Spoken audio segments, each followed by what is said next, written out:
Good morning dear student. Gayatri college Sanchore की online classes में आपका स्वागत है।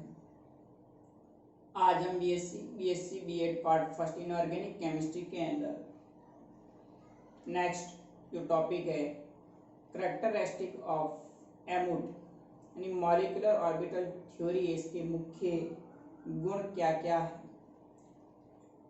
तो इससे पहले लेक्चर में हमने जो एमओटी थ्योरी उसके अंदर बीएमओ और एबीएमओ बंदी आणविक कक्षक और विपरीत बंदी आणविक कक्षक क्या होते हैं, उनके बीच में जो डिफरेंस है, अंतर है, वो पढ़ा था।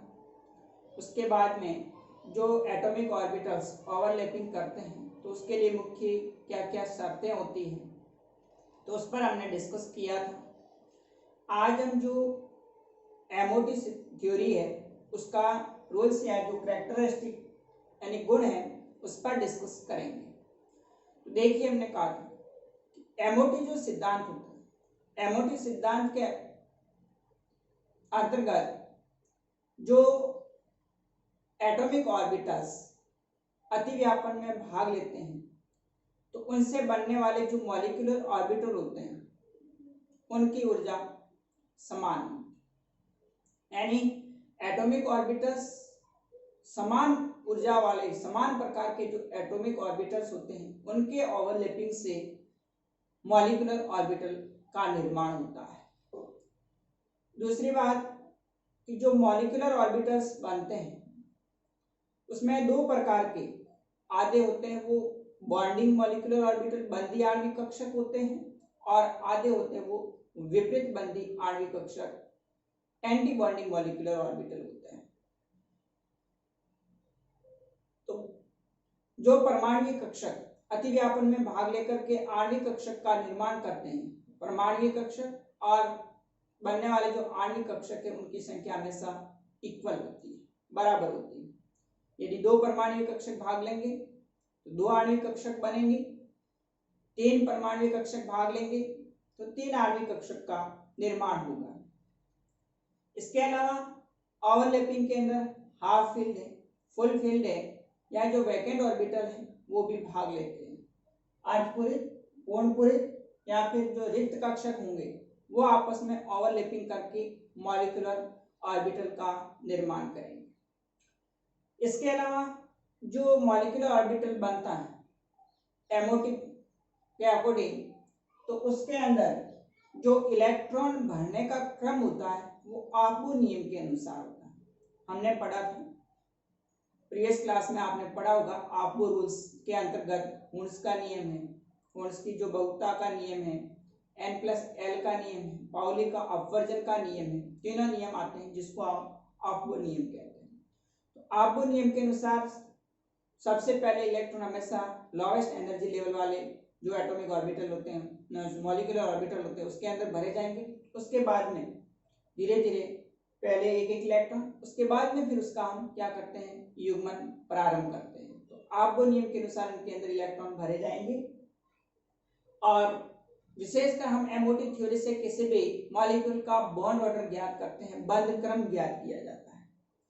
तो बंध क्रम क्या होता है? बंध क्रम होता है 1/2 into NB minus NaC फॉर्मूले से रिप्रेजेंट करेंगे। मीन्स जो बंदी कक्षक में उपस्थित इलेक्ट्रॉन की संख्या और विपरीत बंदी कक्षक में उपस्थित इलेक्ट्रॉन की संख्या का आधा जो होता है उसको हम बॉन्ड ऑर्डर बंध क्रम कहा जाता है। अब कोई भी मॉलिक्यूल होता है वो उसकी स्टेबिलिटी होती है, जो उसका स्थायित्व होता है वो किस पर डिपेंड करता है, उसकी बॉन्ड ऑर्डर पर निर्भर करता है। जितना ज्यादा बॉन्ड होगा वो मॉलिक्यूल उतना ही अधिक स्थायी होगा। तो ये इसके मुख्य नियम है, करैक्टरिस्टिक है। तो देखिए मैंने यहाँ पर लिखे हैं। फर्स्ट है आणविक कक्षकों यानी मॉलिक्यूलर ऑर्बिटल्स की संख्या अतिव्यापन में भाग लेने वाले परमाणविक कक्षकों एटॉमिक ऑर्बिटल की संख्या के बराबर हो, यानी जितने एटॉमिक ऑर्बिटल्स ओवरलैपिंग में भाग लेंगे उतने ही मॉलिक्यूलर ऑर्बिटल का फॉर्मेशन होगा। दूसरा नियम, अतिव्यापन में यानी ओवरलैपिंग के अंदर रिक्त जो वैकेंट है, हाफ फिल्ड यानी जो अर्धपूरित होते हैं, तथा फुल फिल्ड यानी पूर्ण पूरित कक्षक भाग लेते हैं। ओवरलैपिंग के अंदर रिक्त कक्षक भी भाग लेंगे, अर्धपूरित कक्षक भी भाग लेते हैं और पूर्ण पूरित कक्षक है वो भी भाग लेते हैं। तीनों प्रकार के जो कक्षक होंगे वो ओवरलैपिंग में भाग लेंगे। तीसरा है आणविक कक्षकों में इलेक्ट्रॉन आह्बो नियम के अनुसार भरे जाते हैं। जो एटॉमिक ऑर्बिटल्स होते हैं उनके अंदर जो इलेक्ट्रॉन भरने का क्रम होता है, जो ऑर्डर होता है, वो आह्बो नियम के अकॉर्डिंग होता है। अभी मैंने बताया आह्बो नियम के अनुसार सबसे पहले इलेक्ट्रॉन एस कक्षक है उसमें भरा जाता है, उसके बाद में पी है, डी है, तो उसके इस ऊर्जा की बढ़ते हुए क्रम में धीरे धीरे अपन इलेक्ट्रॉन भरते हैं। अगर सपोज जैसे एस में 1s 2s 2p 3s 3p 3d, तो पहले हम s ऑर्बिटल में इलेक्ट्रॉन भरेंगे।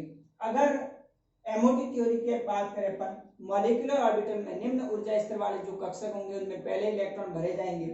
अगर एक एक इलेक्ट्रॉन भरने के बाद में फिर उसका हम क्या करते हैं, युग्मन प्रारंभ करते हैं। सब में अगर एक एक इलेक्ट्रॉन भर गया तो उसके बाद फिर उसका युग्मन प्रारंभ किया जाएगा। आगे हम इसको जब इसका एमओ डायग्राम बना करके कुछ मॉलिक्यूल हैं उनका बॉन्ड ऑर्डर ज्ञात करेंगे तब आपको और स्थिति उसकी क्लियर हो जाएगी। फोर्थ है बंदी आणविक कक्षक में उपस्थित इलेक्ट्रॉन व विपरीत बंदी आणविक कक्षक में उपस्थित इलेक्ट्रॉन के अंतर का आधा क्या कहलाता है, बॉन्ड ऑर्डर, बंद क्रम कहलाता है। यानी बॉन्डिंग मॉलिक्यूलर ऑर्बिटल में उपस्थित जो इलेक्ट्रॉन है और एंटी बॉन्डिंग मॉलिक्यूलर ऑर्बिटल में उपस्थित जो इलेक्ट्रॉन है उनका आधा क्या कहलाता है, उसका बॉन्ड ऑर्डर बंद क्रम कहलाता है। इसको ज्ञात करने के लिए BO बराबर 1/2 इंटू NB माइनस NA, यहाँ पर NB मतलब बॉन्डिंग मॉलिक्यूलर ऑर्बिटल में उपस्थित इलेक्ट्रॉन की संख्या और NA है वो एंटी बॉन्डिंग मॉलिक्यूलर ऑर्बिटल में उपस्थित इलेक्ट्रॉन की संख्या। फिर देखिए यदि Na तथा Nb सपोज किसी मॉलिक्यूल के अंदर बॉन्डिंग इलेक्ट्रॉन की संख्या और एंटी बॉन्डिंग इलेक्ट्रॉन की संख्या इक्वल है या फिर एंटी बॉन्डिंग इलेक्ट्रॉन की संख्या बॉन्डिंग इलेक्ट्रॉन की संख्या से अधिक है, Nb is less than Na, anti bonding molecular orbital में उपस्थित इलेक्ट्रॉन की संख्या ज्यादा है तो उस कंडीशन में अणु क्या होगा, अस्थायी होगा, अनस्टेबल होता है। जबकि अगर बॉन्डिंग मॉलिक्यूलर ऑर्बिटल में इलेक्ट्रॉन की संख्या ज्यादा है, एंटी बॉन्डिंग मॉलिक्यूलर ऑर्बिटल में उपस्थित इलेक्ट्रॉन की संख्या कम है, तो इस कंडीशन में मॉलिक्यूल होता है वो सबसे अधिक स्थायी होता है। Nb is greater than Na, then molecule is more stable. बंद क्रम is directly proportional वियोजन ऊर्जा, डिसोसिएशन एनर्जी होती है उसका बंद क्रम से सीधा समानुपाती है। बंद क्रम बढ़ेगा वियोजन ऊर्जा का मान भी बढ़ता है। तथा बॉन्ड ऑर्डर होता है वो बॉन्ड लेंथ के इनवर्सली प्रोपोर्शनल होता है। जितना बॉन्ड ऑर्डर कम होगा बॉन्ड लेंथ उतनी ही कम होगी, और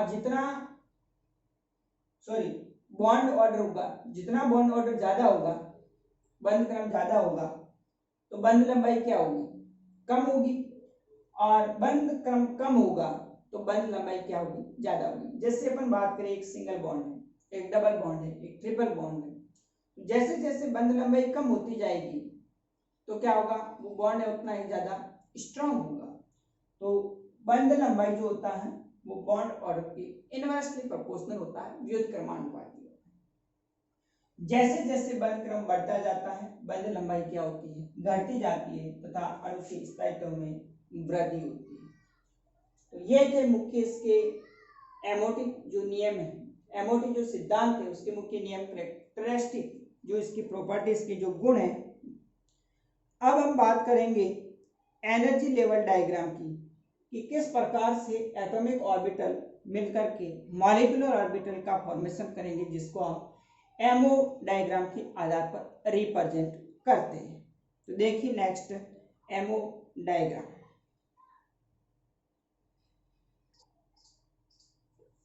देखिए energy level diagram of MO, molecular orbital जो उसका एनर्जी लेवल डायग्राम है,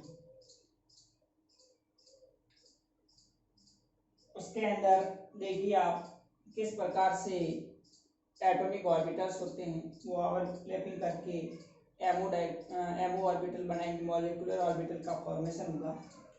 उस आणविक कक्षक को हम एमओटी थ्योरी के अकॉर्डिंग इस प्रकार से एमओ डायग्राम के द्वारा रिप्रेजेंट किया जाता है। तो देखिए यहाँ पर एक परमाणु इसके एटॉमिक ऑर्बिटल और ये दूसरा परमाणु जिसका एटॉमिक ऑर्बिटल।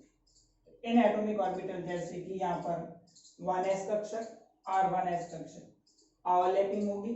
तो हमने पढ़ा था दो प्रकार के कक्षकों का निर्माण होगा आणविक कक्षक, एक होते हैं बंदी और दूसरा होता है विपरीत बंदी।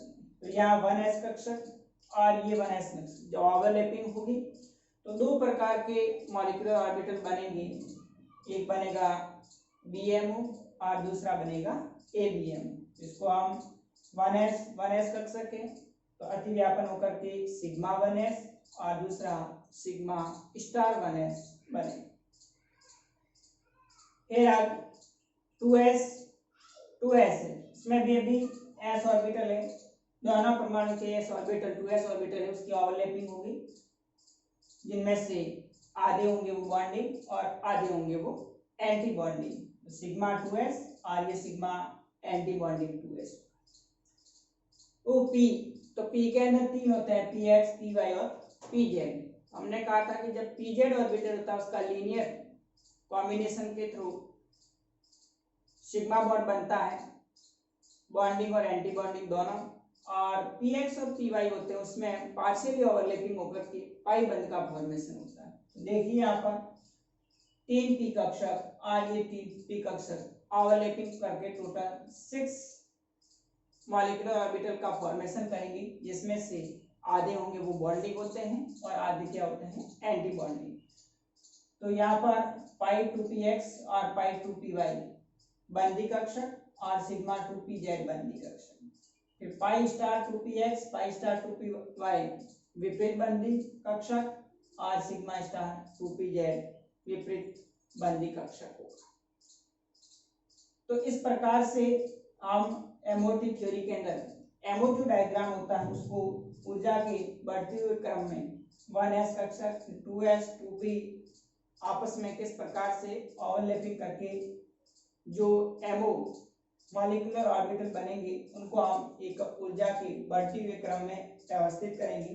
तो सिग्मा 1s उससे ज्यादा ऊर्जा होगी सिग्मा स्टार 1s, फिर उससे ज्यादा ऊर्जा सिग्मा 2s, फिर सिग्मा स्टार 2s, फिर उससे ज्यादा पाई 2px पाई 2py, उससे ज्यादा सिग्मा 2pz, फिर उससे आगे pi star 2px pi star 2py और सबसे अधिक एनर्जी होती है सिग्मा स्टार 2pz। तो यहाँ पर देखिए यहाँ एरो किया हुआ है एनर्जी का। तो एग्जाम में सवाल पूछा जाए कि एमओ डायग्राम के अंदर विभिन्न जो एमओ ऑर्बिटल्स है मॉलिक्यूल उनके ऊर्जा के बढ़ते हुए क्रम में व्यवस्थित कीजिए। तो इस प्रकार से आप इनका एनर्जी ऑर्डर सिग्मा 1s, फिर सिग्मा एंटी बॉन्डिंग 1s, फिर sigma 2s, sigma anti bonding 2s, उसके बाद में पाई 2px पाई 2py इक्वल एनर्जी होगी इन दोनों की। उसके बाद में फिर पाई एंटी बॉन्डिंग सिग्मा 2pz, उसके बाद फिर pi star 2px pi star 2py और सबसे अधिक होगी सिग्मा स्टार 2pz। तो इस प्रकार से हम ऊर्जा के बढ़ते हुए क्रम में इन आणविक कक्षकों को व्यवस्थित किया जाता है। अब यहाँ पर एक चीज थोड़ा ध्यान रखना है कि जो क्षार धातु है, लिथियम, बेरिलियम, बोरॉन, मतलब जो आवर्त सारणी के अंदर जैसे अपन करें लिथियम, बेरिलियम, बोरॉन, कार्बन, ये जो तत्व होते हैं, इनके जो अणु होंगे उनके अंदर जो ऊर्जा का बढ़ता हुआ क्रम जो एमओ डायग्राम है उसमें पाई टू पी एक्स और पाई टू पी वाई की ऊर्जा कम और सिग्मा टू पी जेड की ऊर्जा ज्यादा होती है। लेकिन नाइट्रोजन के बाद ऑक्सीजन है, फ्लोरीन है, नियॉन है, तो यहाँ पर क्या होता है कि जो सिग्मा टू पी जेड है और पाई टू पी एक्स और पाई टू पी वाई, इनकी ऊर्जा है वो अधिक हो जाती है। इसलिए यहाँ पर थोड़ा ध्यान रखना कि ये जो एमओ डायग्राम है उसके अंदर पाई टू पी एक्स और